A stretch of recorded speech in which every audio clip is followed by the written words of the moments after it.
رمضان میں انتقال کرنے والے پر کیا انعامات ہوتے ہیں؟ کیا کچھ تیاری کی ہے کیا جانے کی؟ ارے نماز تو خود ہی خدا کا انعام ہے، اس سے بڑا انعام کیا؟ رہتا ہے تو انعام دیتا ہے، اور رمضان کے اندر رہنے والا جو ہے اگر جس کا وصال ہو جاتا ہے رمضان شریف کے مہینے میں، پھر تو اللہ کی رحمت سے حساب کتاب ہوتا ہی نہیں۔ جا کر کے قبر میں سو گیا، وہ آنکھ کھلی قیامت آ گئی۔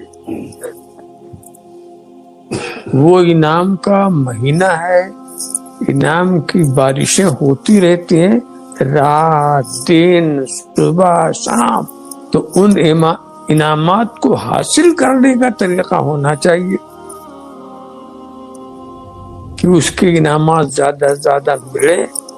اس میں توبہ و استغفار ہے، درود کی کثرت ہے، عبادت کا تسلسل ہے۔ انعام تو اتنے ہیں کہ اس کو ہم لے بھی نہیں سکتے، لینے کا سلیقہ ملنا چاہیے۔